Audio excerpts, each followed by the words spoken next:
So it's nice to be back when it's a little warmer, and I have to begin by congratulating our U.S.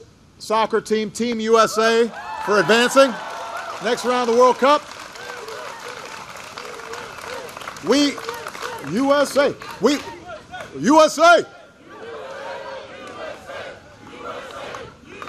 Absolutely. You know, we were in what's called the group of death. And even though we didn't win today, we were in the toughest grouping. And, you know, we got through. And so we've just still got a chance to win the World Cup. And we could not be prouder of them. They are defying the odds and earn a lot of believers in the process. And I want everybody on the team to know that all of us back home are really proud of them. So, you know, let me tell you something. I've been really looking forward to getting out of D.C. But I've also been looking forward to spending a couple of days here in the Twin Cities. Our agenda's still a little loose. You know, I might pop in for some ice cream or visit a small business. I don't know. I'm just going to make it up as I go along.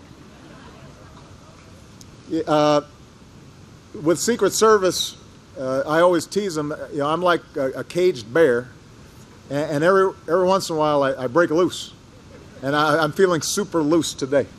So you don't know what I might do. You don't know what I might do. Who knows? But the main reason I'm glad to be here is because I just wanted to have a chance to talk to folks about their lives and their hopes and their dreams and what they're going through. I want to spend some time listening and answering your questions and just having a conversation about what's going well in your lives and in your neighborhoods and communities right now, but also what kinds of struggles folks are going through and what things are helping and what things aren't.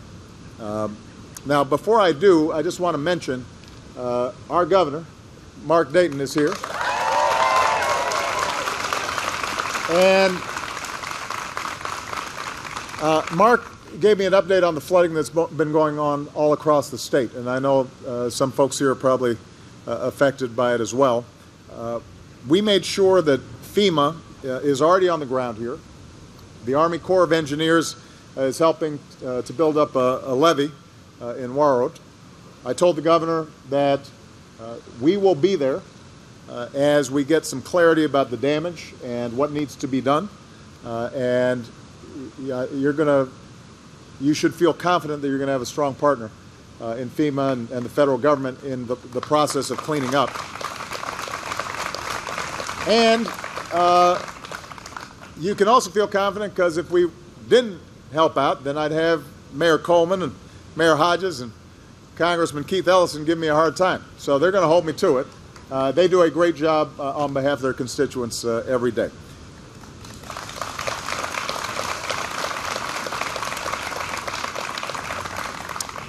I also wanted to mention that up the road there's a memorial service for a person that many of you knew and loved, and that's Jim Oberstar, who served so long in Congress.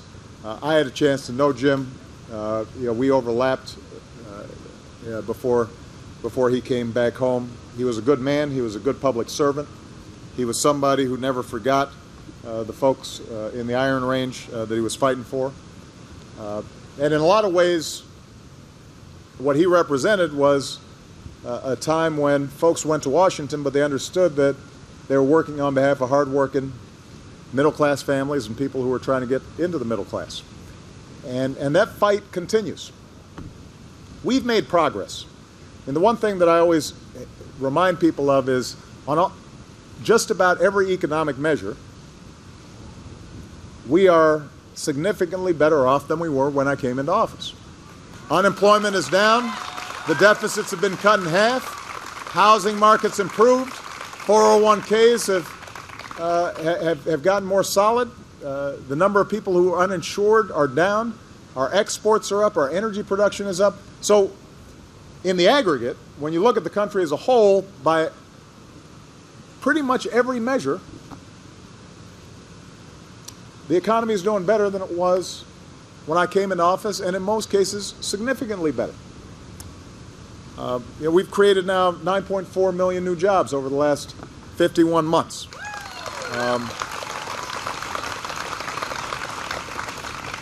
The unemployment rate here in Minnesota is the lowest it's been since 2007. But here's the thing, and I'm not telling you anything that you don't know. There's still a lot of folks struggling out there. We've got an economy that, even when it grows and corporate profits are high and the stock market's doing well, is still having trouble producing increases in salary and increases in wages for ordinary folks. So we've seen wages and incomes sort of flatline, even though the costs of food and housing and other things have gone up. And so there are a lot of people who work really hard, do the right thing, are responsible, but still find at the end of the month that they're not getting ahead. And that is the central challenge that drives me every single day when I think about what kinds of policies would help. So I've put forward an opportunity agenda that is a continuation of things I've been talking about since I came into the United States Senate and served with Mark, and things that I've been working on since I became president. Making sure that hard work pays off. Making sure that if you work hard, your kid can go to a good school and end up going to college without a huge amount of debt. That you're not going to go broke if you get sick. That you're able to have a home of your own. That you're able to retire with some dignity and some respect. Maybe a vacation once in a while. That's what people are looking for. And that means that we've got to reverse this mindset that somehow, if everybody at the top does really well, then somehow benefits all automatically trickle down, because that's not what's been happening for the last 20, 30 years. We had on Monday, we had what we called a White House Working Family Summit. And we just talked about bread and butter issues that everybody talks about around the kitchen table, but unfortunately don't make it on the nightly news a lot. So we talked about child care and the fact that it's prohibitive for too many young families. We talked about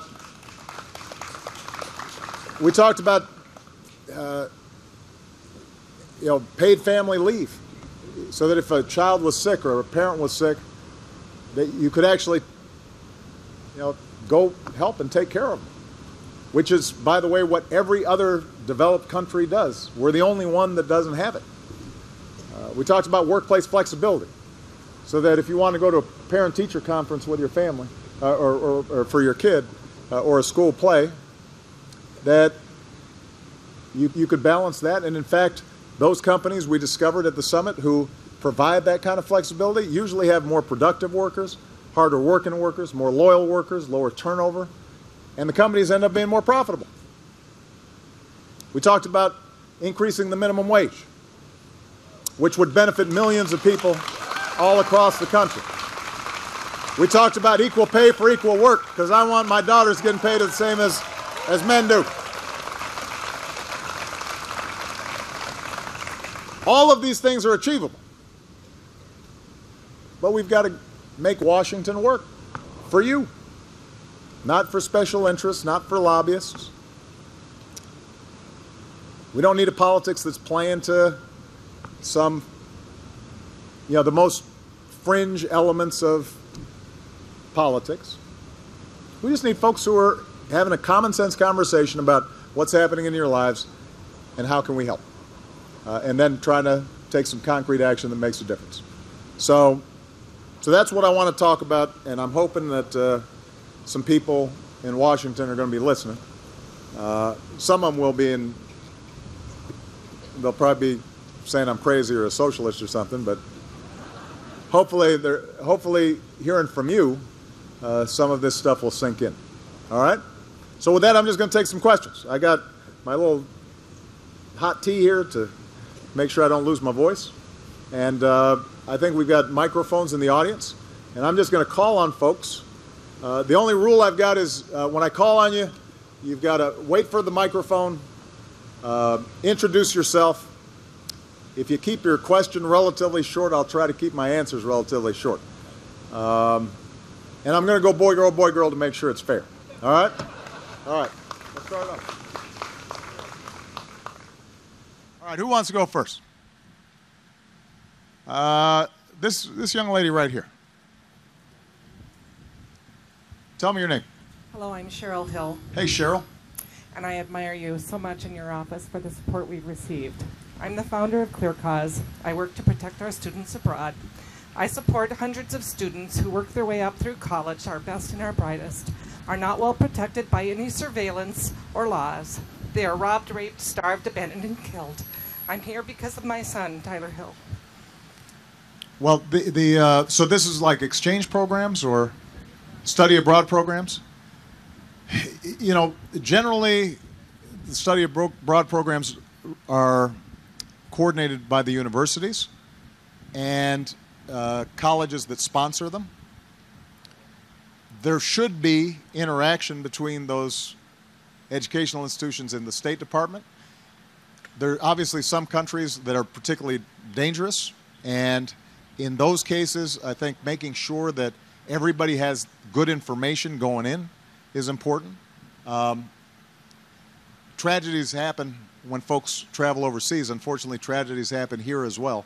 But what I'd like to do is let me find out more about the nature of the coordination that happens between the State Department and study abroad programs and see if there are some things that we can do to tighten them up. And it sounds like you've been thinking about it, so you may have some ideas. Excellent. Gentleman in the cool sunglasses there. Yeah. Morning, Mr. President, or afternoon, Mr. President. My name is Dan Moret, and my question is, you spoke about tragedies at home and how we can reduce gun violence in this nation and what we can do to team up together and really make a difference. Well,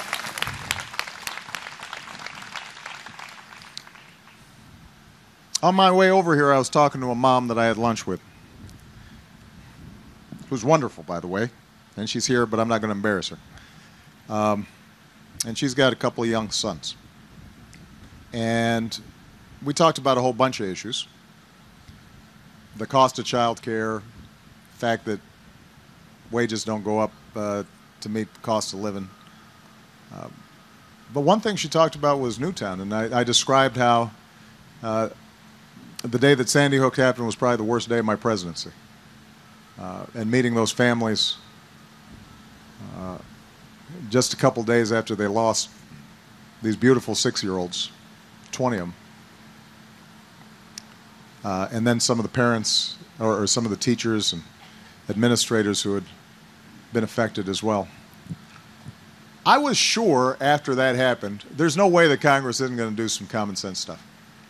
I mean, I thought that the issue of gun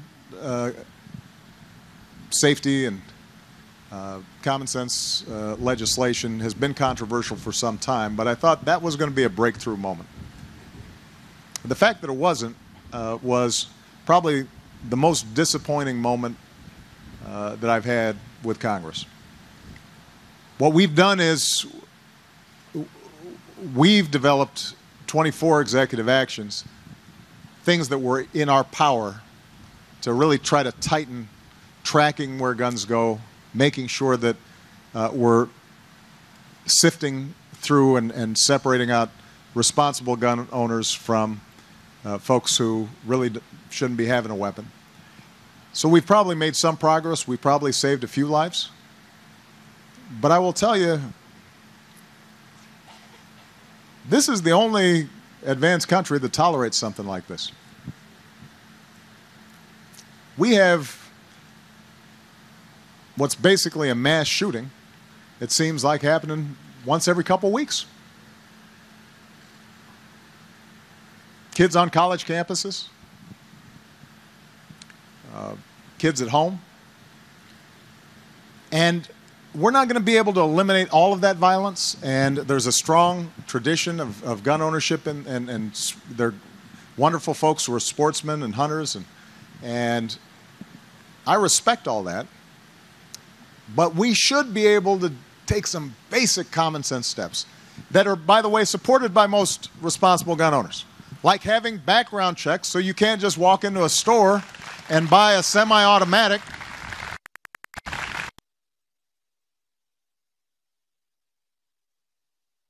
This is something I'm going to keep on talking about, but I was asked about this a few weeks ago, and I said, honestly, this is not going to change unless the people who want to prevent these kinds of mass shootings from taking place feel at least as passionate and are at least as mobilized and well-funded and organized as the NRA and the gun manufacturers are. Because the politics in Congress are such where even members of Congress who know better are fearful that if they vote their conscience and support common sense gun legislation like background checks, they're worried that they're going to lose their seat. And frankly, there's a number who have, because the other side is very well organized. So I will keep on talking about it. We're going to continue to work with law enforcement and community groups and others to try to take steps locally and at the state level. But if we're going to do something nationally, then we're going to have to mobilize ordinary folks, moms, dads, families, responsible gun owners, law enforcement, and they're going to have to get organized and be able to counter the pressure that's coming from the other side in a sustained way, not in a 1 week or 2 week or 1 month situation right after a tragedy occurs. It's going to have to just keep on going for several years before we're able to make progress. Okay? Good. All right. Young lady right there. The one in the orange right there. You got a mic right next to you. I'm an educator in public school, and I have a son in college who's struggling through college with student loans. I've been an educator for 27 plus years. And I know you're into sports, and I hear they generate a lot of money. We generate a lot of minds. And it really bothers me that I can't pay for his education. What's, I'm just curious what your son's circumstances are. Is he going to a state school? Is he going to a private school? He's going to a community college. He's going to a community college and wants to go to college in New York in fashion design. Okay, but he's in community college here in Minnesota right now. Correct. And is he eligible for the federal student loans programs, or is he finding that because of your income or your family's income that it's hard to get some of the lower interest loans? He's kind of both. Okay. Well, look, this is something we've been spending a lot of time on. There are a couple of components to the problem. And by the way, this is something near and dear to my heart because I was not born into a wealthy family. I'm only here because of my education, but the reason I was able to get that education was because grants, loans, work during the summer, all those things allowed me to pay the bills. But college costs were lower then when I was going to school. I know you can't tell from my gray hair, but I'm getting a little older now, and so I started college in 1979,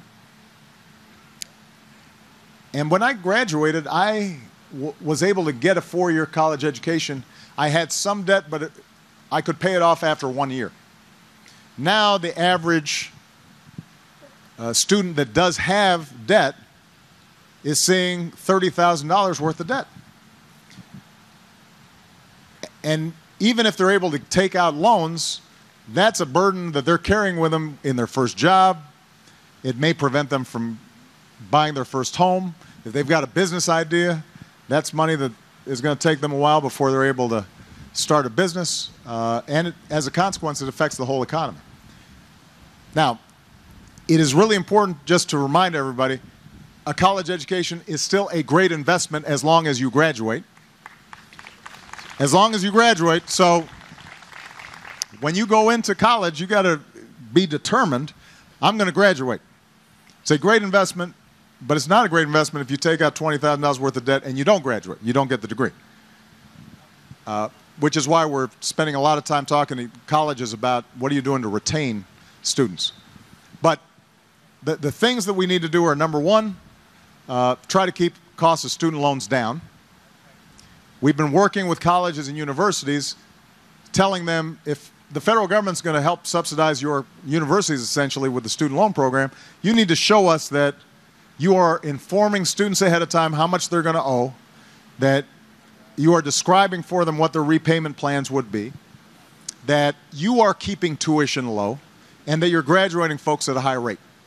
So we've got to work with the colleges and universities to lower costs. We've got to keep the interest rates on student loans low. Right now, there's legislation that was presented in the Senate. Massachusetts Senator Elizabeth Warren sponsored it. And what it does is it just allows student loans that you already have to be consolidated, and you can refinance them at a lower rate, just like you could your mortgage if the rates go down. Republicans all voted against it. I don't know why. You will have to ask them. But that's an example of a tool we can use. We've also put in place, this is something that I passed a while back and now I've expanded, a program whereby you never have to pay more than 10% of your current income to pay back your student loans, so that if you decide you want to go into teaching or you want to go into social work, something that may not be a high-paying profession but a satisfying profession, that the fact that you've had some student debt is not going to preclude you from taking that position. So there are a number of different steps that we're taking.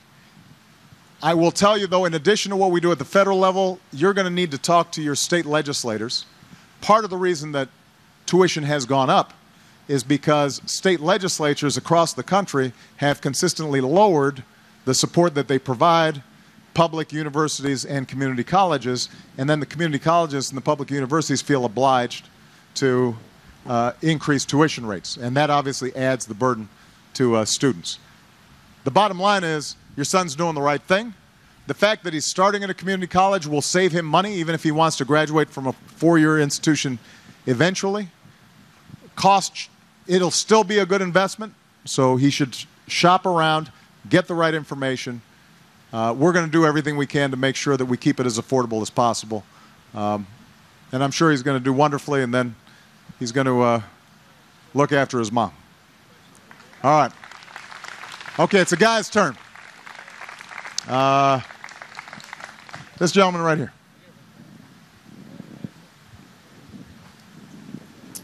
Mr. President, like you, I'm the father of two beautiful, intelligent girls. Can't be daughters. No offense, sons, but... And they're both in STEM careers. I'm wondering what we can do to promote and encourage more girls to go into STEM careers. Oh, this is a great question. This is a great question. First of all, STEM stands for science, technology, engineering, and math. America became an economic superpower in large part because we were the most innovative economy. We are a nation of inventors and tinkerers, and we expand the boundaries of what's possible through science. And that continues to be the case. We still have the most cutting-edge technology, the most patents, but if we're not careful, we'll lose our lead. And if things aren't being invented here, then they're not being produced here. And if they're not being produced here, that means the jobs aren't being created here. And over time, other countries catch up. So what do we have to do? Number one, we've got to make sure that we're investing in basic science. Sometimes people say, I don't know what the federal government spends the money on. They're all just wasting it. You know, one of the things that the federal government does is it invests in basic research that companies won't invest in. And if it wasn't for the investment in basic research, then things like the internet, things like GPS that everybody uses every day, things that result in cures for diseases that have touched probably every family that's represented here in some fashion. That stuff never happens. You do the basic research and then you move on to commercialize it, and that's oftentimes when the private sector gets involved, but they're not willing or able a lot of times to finance basic research. So that's number one. Number two, we've got to make sure that we're investing in working with companies who are doing, let's say, advanced manufacturing, the next phases of manufacturing, linking them up with universities so that once we have a good idea, a good invention, whether it's clean energy or a new way to build a car, that the next phase of production and innovation is done here in the United States. And we've opened up 4 what we call advanced manufacturing hubs around the country. I actually want 15, where we link private sector and universities so that they become centers of innovation and jobs get created here in the United States. But the third thing we need is we need more folks in engineering, math, science, technology, computer science. And that means we've got to have a school system generally that encourages those subjects. And by the way, I was a political science and English major, and you need to know how to communicate, and I love the liberal arts, so this is no offense, but we've got enough lawyers like me. We need more engineers. We need more scientists. Generally speaking, we're not doing a good enough educating kids and encouraging them into these kinds of careers. We're particularly bad when it comes to girls. And my whole thing is, somebody said I was a sports fan. I am. And one rule of sports is you don't play as well if you only got half the team. We don't have everybody on the field right now if our young women are not being encouraged the same way to get into these fields. So this starts at an early age. What we've done is I've used my office of science and technology to partner with elementary schools to, first of all, train teachers better in STEM, then to really focus on populations that are underrepresented in STEM, not only young women, but also African Americans, Latinos, others, getting them interested early. In some cases, for example, we know that young girls, I know as a father, they oftentimes do better if they're in a team and social environment. So making sure that the structure of science classes, for example, have collaboration involved and there's actual experience doing stuff as opposed to just it being a classroom exercise. There's certain things that can end up making it a better experience for them, boosting their confidence, and encouraging them to get into the fields. So we're going to continue to really spend a lot of time on this. I'll just close by saying every year now I have a science fair at the White House, because my attitude is if I'm bringing the top football and basketball teams to the White House, I should also bring the top scientists. I want them to feel that they get the spotlight just like athletes do. And these kids are amazing, except they make you feel really stupid. The first student who I met, she just graduated. When she was 12, she was diagnosed with a rare liver cancer. Fortunately, she had health insurance. They caught it early enough. She responded to treatment. Lovely young lady. It didn't come back. But by the time she got into high school, she was taking biology and chemistry. She became interested in why was it that I got this thing at 12 years old.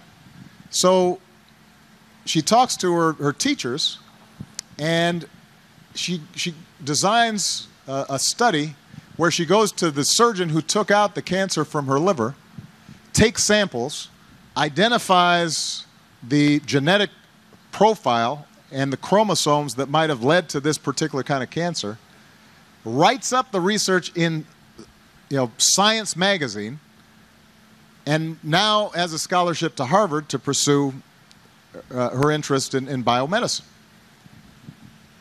And, you know, as you might imagine, her parents are pretty proud of her.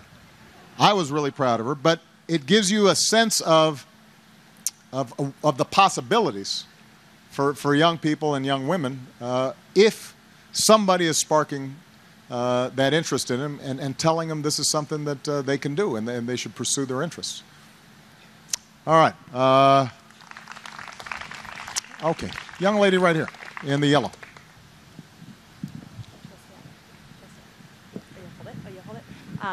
Hi, my name is Joelle Stangler. I'm the University of Minnesota Student Body President, and so I have a question about higher education, and I also have a softball question after this hardball question. Okay, I love the softball question. My first question is, the House Republicans recently released their recommendations for the reauthorization of the Higher Education Act, and so I want to know where you think that Republicans and Democrats can work together and what the top priorities should be for reauthorization. And my softball question is, how do you get a president to be your commencement speaker? Kids want to know. Well, first of all, you have to invite me. So that's always a good start. I just did my last commencement at UC Irvine. I have to say they had a campus-wide letter writing campaign. I think we ended up getting like 10,000 letters, was it from? Something like that. They also have a very cute mascot. It's an anteater. I guess that's their sign. That's supposed to be the anteater. Gophers are cool. Gophers are cool. But the invitation is a good place to start, and then we'll work from there. In terms of the Higher Education Reauthorization Act, that's a big bill. There's a lot of complexities to it. I will just focus on an area that I think should be the focus, and we've already talked about it, and that is student loan costs and how we can hold schools more accountable for informing young people as they're starting their education what exactly it's going to mean for them. Now, we've already started this. I mentioned a few things. One thing I didn't mention is the Consumer Finance Protection Board that we set up that in response to what had happened during the Great Recession when people were taking out mortgages they couldn't afford and predatory lenders were getting folks in a whole lot of trouble. And we said, you know, the same way that you should be protected from a faulty appliance or a faulty car, you should be protected from a faulty financial instrument. Make sure it doesn't explode in your face. And one of the goals of CFPB is what it's called, was to tackle the student loan issue. And what we've done is created what we call a Know What You Owe program, which pushes colleges and universities not to do the financial counseling on the exit interview, where suddenly they hand you a packet and says, here, this is what you're going to owe. Hand it to folks at the beginning, break it down for them, and that will allow young people, I think, to make better decisions and their parents to work with them to make better decisions about what college expenses are going to be. But as I said before, this is true for education generally. The federal government can help, but states and local governments have to do their part as well.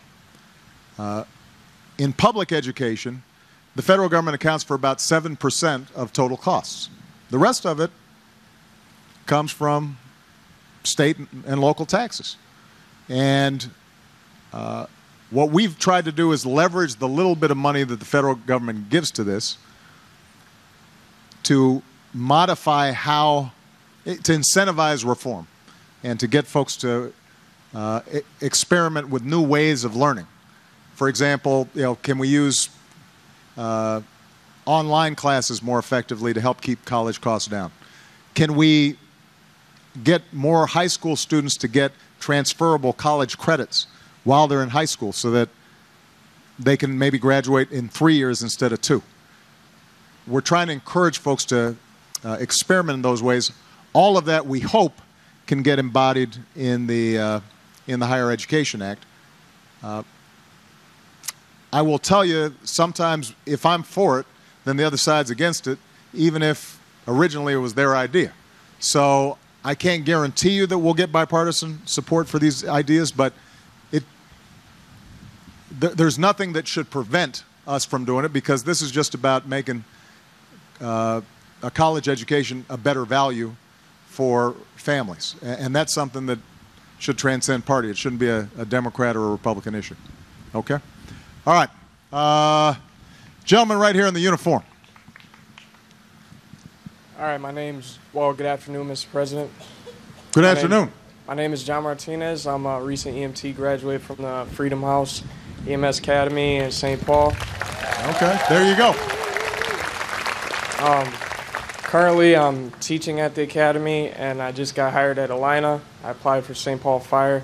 My question is, have you considered starting any other organizations, such as the Freedom House, for law enforcement or fire or other establishments that could get programs like that going for low income or minorities? You know, I'll confess to you, I don't know enough about Freedom House, so I'm considering it right now, but you've got to tell me more about it. Since you're an instructor there and a graduate from there, why don't you tell me how it works? You go through an interviewing process, and the leaders, there's fire chiefs that interview the candidates. You get paid, but it is an interviewing process. You wear a uniform. It's a strict program, and it's a 14-week or a 10-week program, depending on what time of the year. It's intensive. Everything's compacted, all the information that we learn.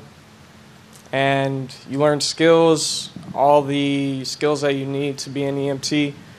You meet, you network, you meet fire chiefs, police. I know people that are going into med school. It started in 1967 in Philadelphia. And it sounds like a great program. Yeah. And who's eligible for it? Is it young people who've already graduated from high school but haven't yet gone to college? Is it, if I'm 30 years old and I'm thinking, let me try a new career, who is it that can participate? Anyone from the ages of 17 to 30 is eligible. Mm-hmm. You have to meet the income requirements, and it's open to anyone who wants to get into EMS or fire. Well, that's a great idea. Well, see, you just gave me a good idea. All right, so now I'm considering expanding it.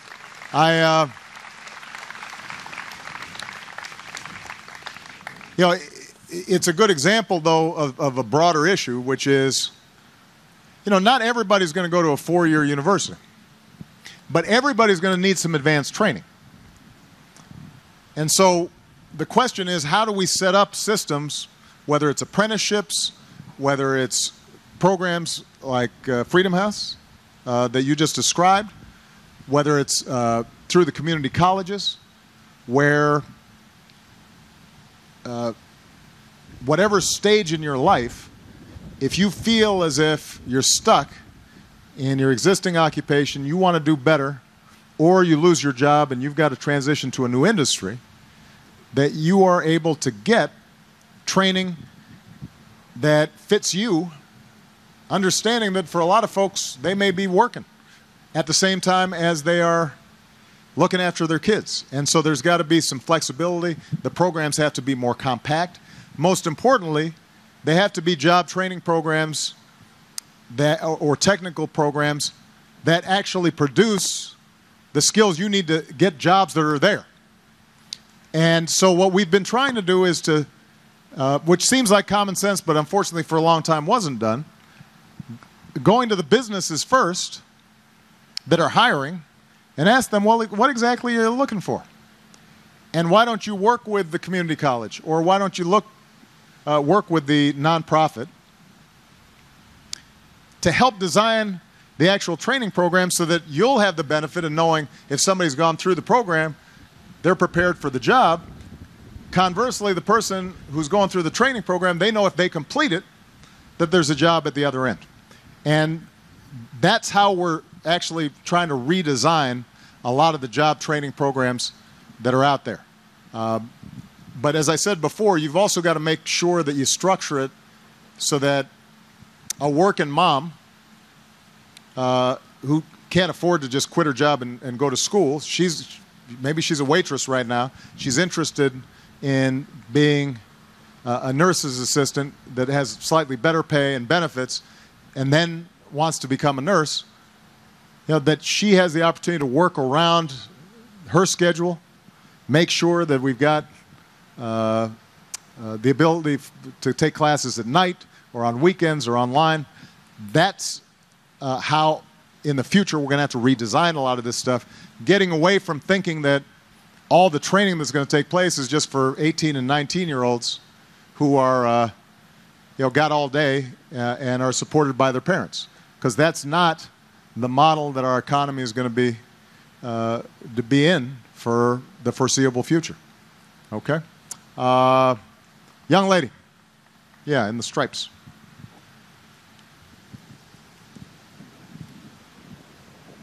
Hi, my name is Erin. I just left a corporation in Minnesota, Fortune 500 corporation, where I had my 4-year degree. My male counterpart did not, and he was making $3 more an hour than I was. My question for you is, what are we going to do about it so as I grow up and other women grow up, we're not experiencing the wage gap anymore? Well, I've got all kinds of opinions on this. First of all, I told this story at the Working Family Summit. My mom was a single mom. She worked, went to school, raised 2 kids with the help of my grandparents.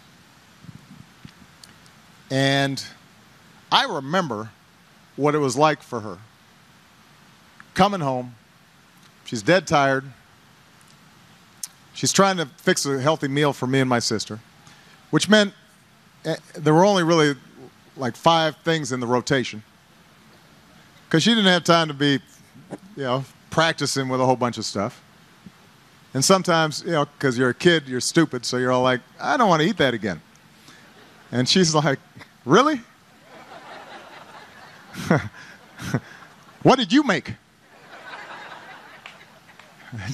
Eat your food. But I remember the struggles that she would go through when she did finally get her advanced degree, got a job, and she'd experience on the job discrimination because of her gender. My grandmother, she was Rosie the Riveter. When my grandfather went to fight in World War II, part of Patton's army, she stayed home because my mom was born in Kansas at Fort Leavenworth, and my grandmother worked at a bomber assembly line. And she was whip smart. I mean, she in another era she would have ended up running a company. But at the time, she didn't even get her college degree, worked as a secretary. She was smart enough that she worked her way up to be a vice president at the local bank where we lived, which is why sometimes when I watch Mad Men, and, there's Peggy and Joan, the 2 women there, I'm always rooting for them because I imagine them. That's what it was like for my grandmother, kind of working her way up. But as smart as she was, she got to a certain point and then she stopped advancing, and then she'd train guys how to do the job, and they would end up being her boss. And it happened 3 or 4 times. So this is something that I care a lot about, not just because of my past, but also because of my future. I got 2 daughters. The idea that they would not be paid the same or not have the same opportunities as somebody's sons is infuriating. And even if you're not a dad, those of you who have partners, spouses, men, this is not a women's issue, because if they're not getting paid, that means they're not bringing home as much money, which means your family budget is tighter. So this is a family issue and not a gender issue. So what can we do?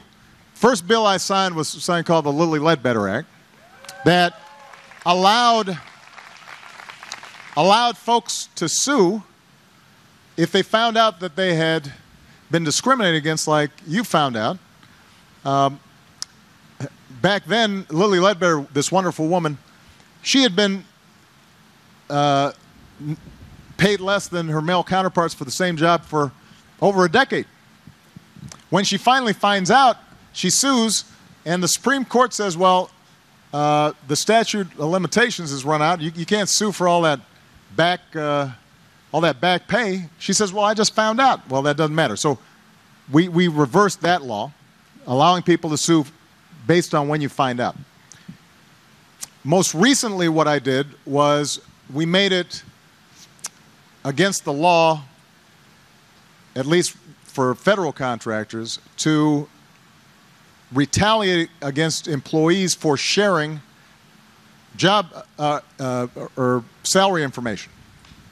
Because part of the problem, part of the reason that it's hard to enforce equal pay for equal work is most employers don't let you talk or discourage talk about what everybody else is getting paid. And what we've said is, you know, women have a right to know what the guy sitting next to them, who's doing the exact same job, is getting paid. So that's something we're able to do. But ultimately, we're going to need Congress to act.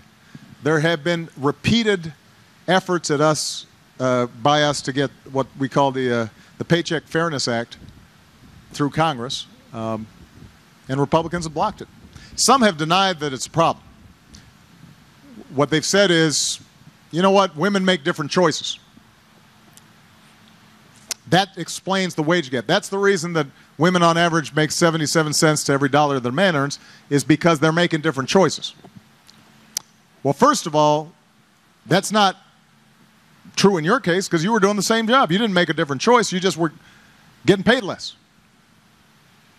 But let's even unpack this whole idea of making different choices. What they're really saying is, because women have to bear children, and a company doesn't give them enough maternity leave, or doesn't give them enough flexibility, that they should be punished. And our whole point is that this is a family issue, and that if we structure the workplace to actually be family friendly, which everybody always talks about, but we don't always actually practice, then women won't have to make different choices. Then if they're pregnant and have a child, it's expected that they're going to have some time off. By the way, the dad should too. They should have some flexibility in the workplace. They should be able to take care of a sick kid without getting docked for pay. And there's some wonderful companies who are doing this. And as I said before, it turns out that when companies adopt family-friendly policies, their productivity goes up, they have lower turnover, which makes sense. Look, if you have a family emergency and you go to your boss and you say, can I have a week off? I've got to take care of a sick child or dad, or can I leave early this afternoon because my kid's in a school play and I really think this is important. And they say, of course, nothing's more important than family. How hard are you going to work for that person when you get back on the job? You're going to feel invested in them. You're going to say to yourself, man, these folks care about me, which means I care about you. And if I have to take some extra time on a weekend, or I've got to do, some work late at night when I'm not under an emergency situation, I'm going to do that. So this makes good business sense. But the problem is that we haven't done enough to encourage, these new models. And this is part of the reason why we did this family summit. We wanted to lift this stuff up, show companies that are doing the right thing, encourage others to adopt the same practices, and maybe get some legislation that incentivizes better policies. In the meantime, though, if you're doing the same job, you should make the same pay, period. Full stop. That should be a basic rule. That shouldn't be subject to confusion. Let's see. This young man back here. Right there. Good afternoon, Mr. President. Good afternoon. What's your name? My name's Quinn Graham. I'm an intern with Right Track. And what's Right Track? Tell me about it. It's a youth jobs program through the city of St. Paul. That's great. Now, what grade are you going into next year? I'm going to be a senior next year. Fantastic. How'd junior year go? What? How'd junior year go? Yeah. It was okay? Yeah. What do you mean, yeah? No, how did junior year go? It went well. It went well? Yeah. Sorry. Yeah. Okay. Because Malia's going in her junior year, and I hear it's pretty busy your junior year. Yeah. Yeah, but you look like you survived it. Yep. Okay, you wanted to get to your question. Please go ahead. Yeah. I was wondering how you would propose to address the growing issue of climate change. Well, as it just so happens, now this young man was not a plant, but as it just so happens, yesterday, I announced my climate action plan. And let me just set the stage by saying that the science here is settled. Carbon dioxide is released by a whole bunch of man-made activities. When you release carbon dioxide into the atmosphere, it traps heat. We are seeing the highest levels of carbon dioxide, and as a consequence, some of the warmest temperatures that we've seen in hundreds of thousands of years. They're going up.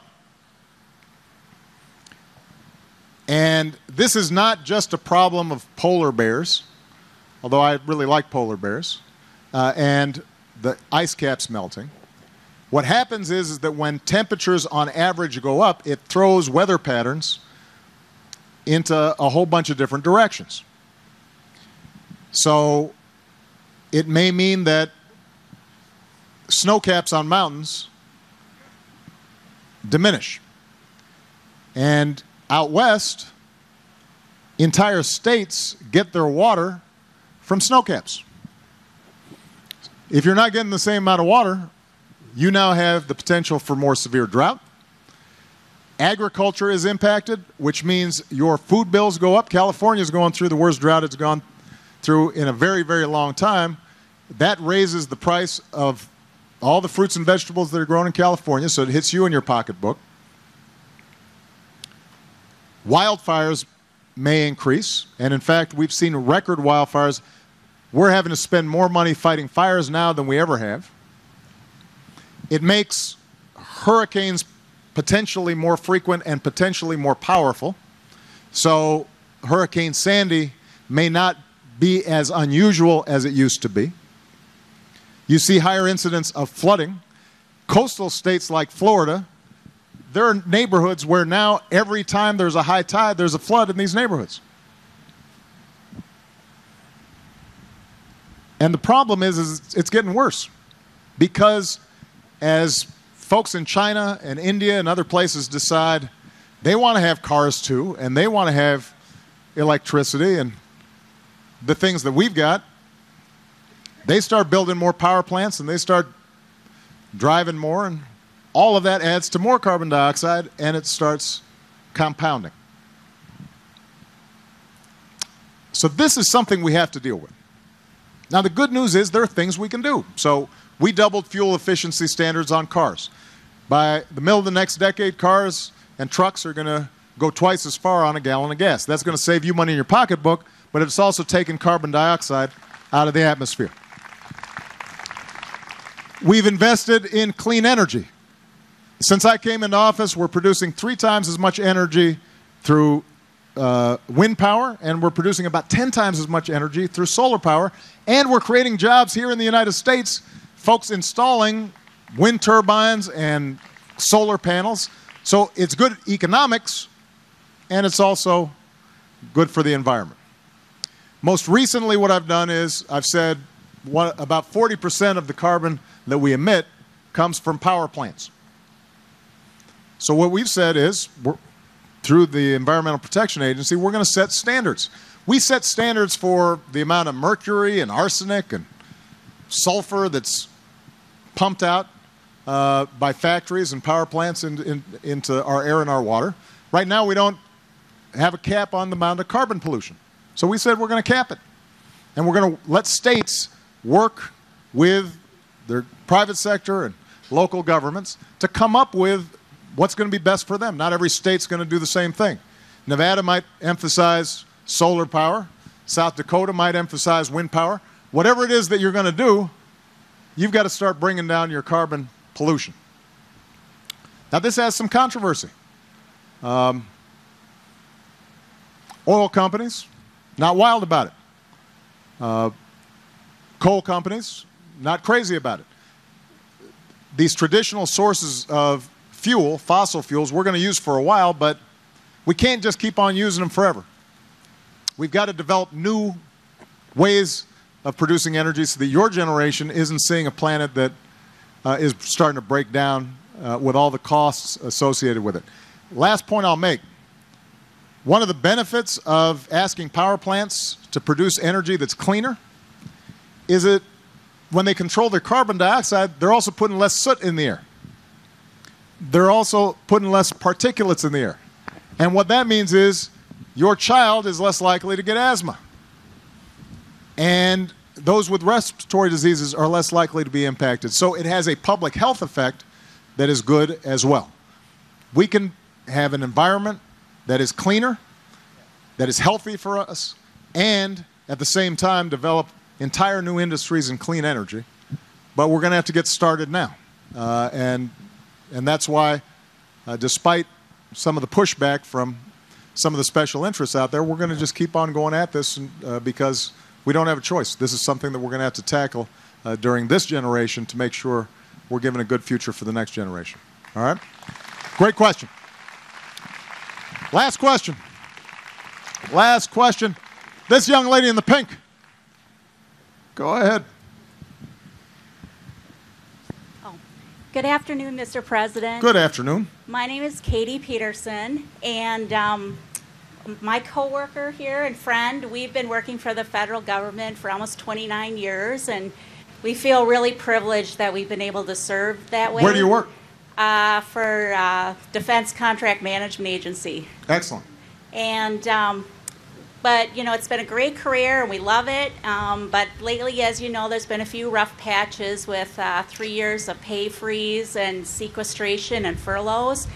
And we're just kind of wondering what you foresee for the next, fiscal year as for government workers. Well, let me make a couple of points. First of all,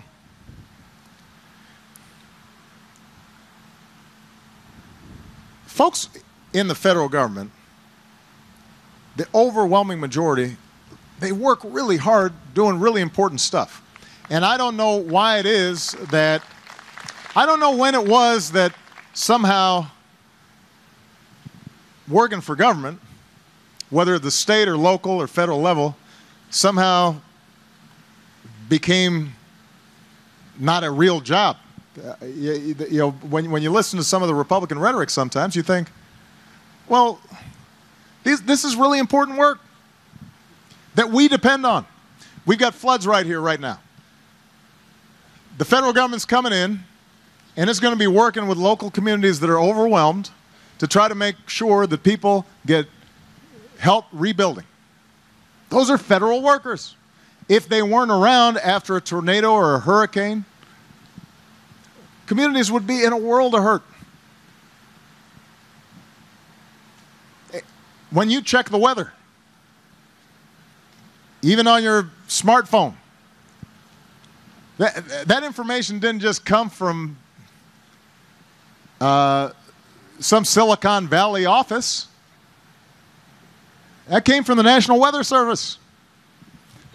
We put out the data developed by the federal government through our satellites that are paid for, and then it's commercialized, and people use it to set up things like the Weather Channel and weather.com and websites. the folks who help our men and women in uniform make sure that they've got proper equipment. Those are federal workers.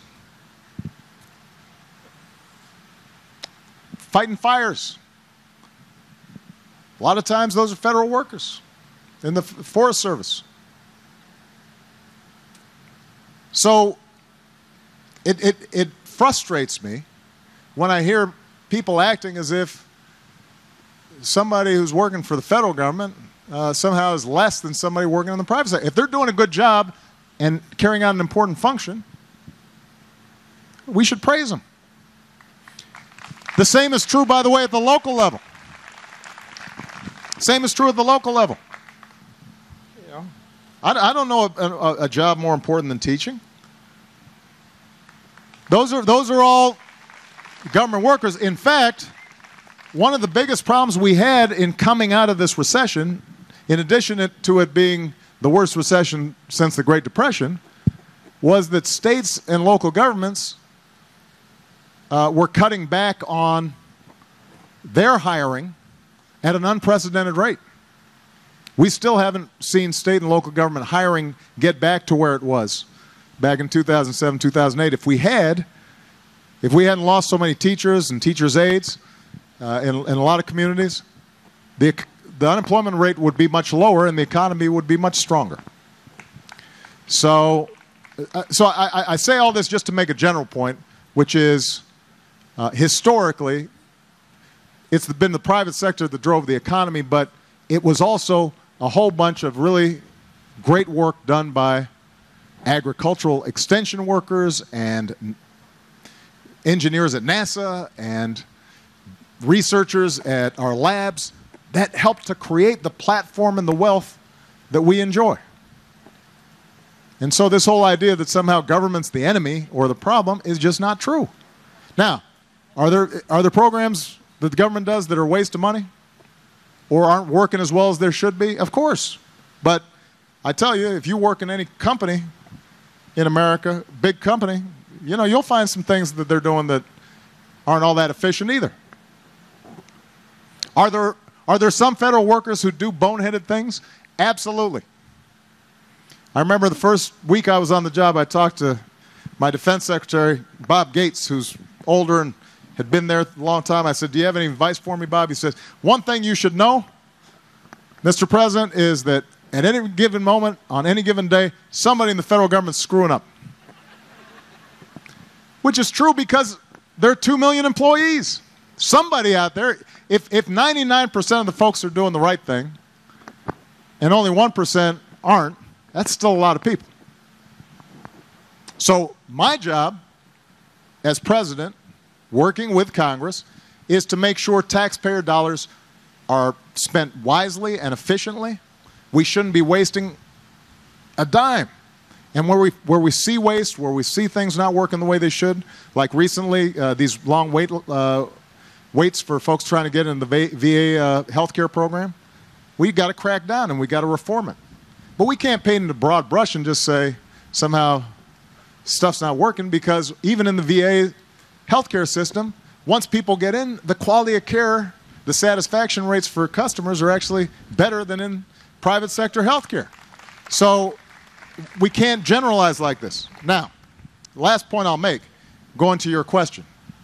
Federal workers generally have not gotten raises.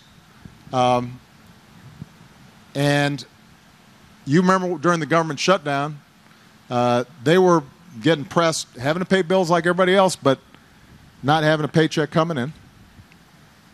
It's very disruptive for them. What's called sequestration and furloughs meant that they might only be able to come to work 3 days a week instead of the full 5. And this all put a strain on their budgets. We've been able to stabilize it, but when we go into the budget talks with Republicans next year, we may go through some of the same problems, in part because the other side has said they want to cut funding for education. They've said that they want to cut support for vulnerable families. They want to cut Medicaid, which would have an impact on the elderly and families that have folks with disabilities. And I've said no. I've said, why would I hit? By the way, the deficit's come down by more than half since I came into office. It hasn't gone up. Federal spending has not gone up. Deficit's gone down.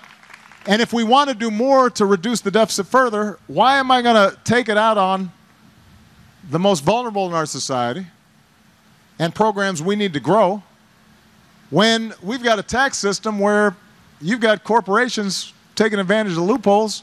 In some cases, they're paying no taxes when a teacher or a secretary are paying taxes themselves. Why wouldn't I close those loopholes first to generate additional revenues before I started cutting education spending or spending on basic research?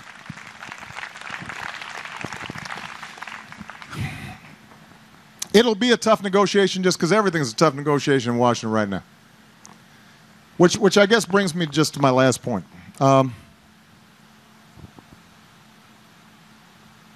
I don't watch TV news generally or cable shows.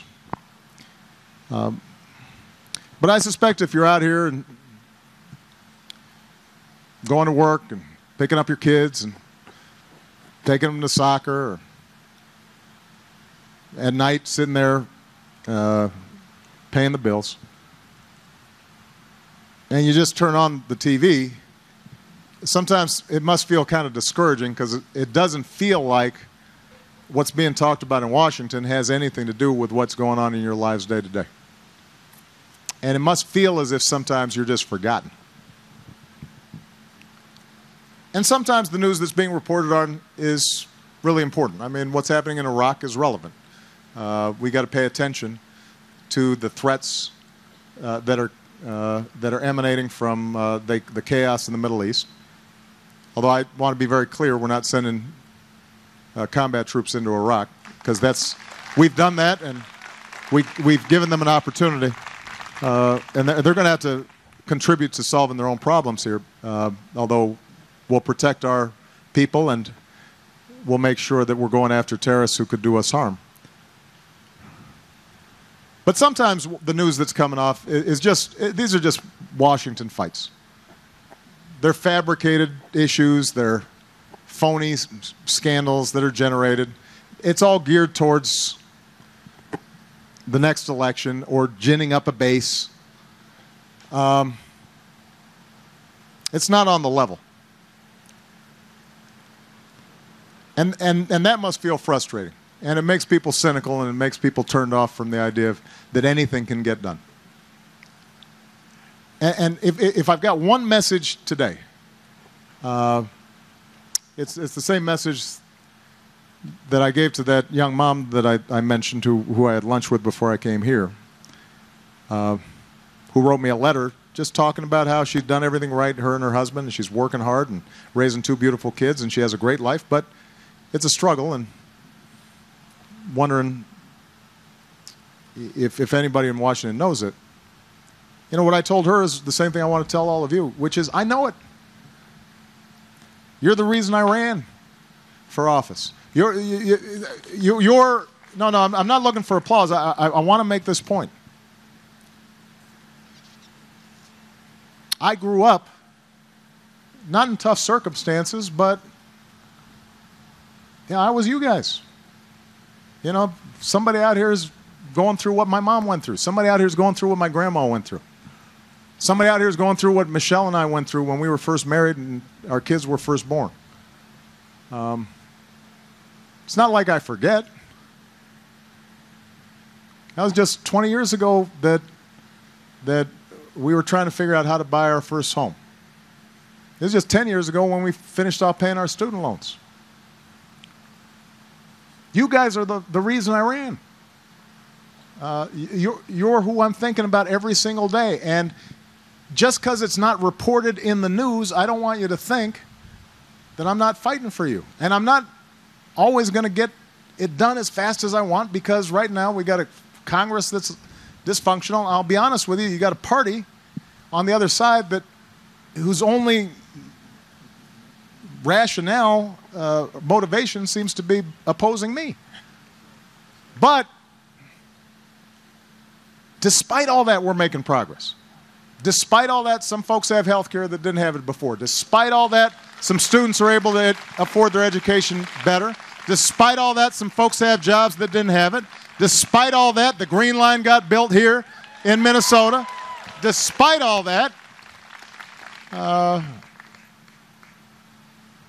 we can make life a little better for American families who are doing their best, working hard, meeting their responsibilities. And I don't want you to ever forget that. And I don't want you to be cynical. Cynicism is popular these days, but hope's better. Thanks, everybody. All right. Thank you.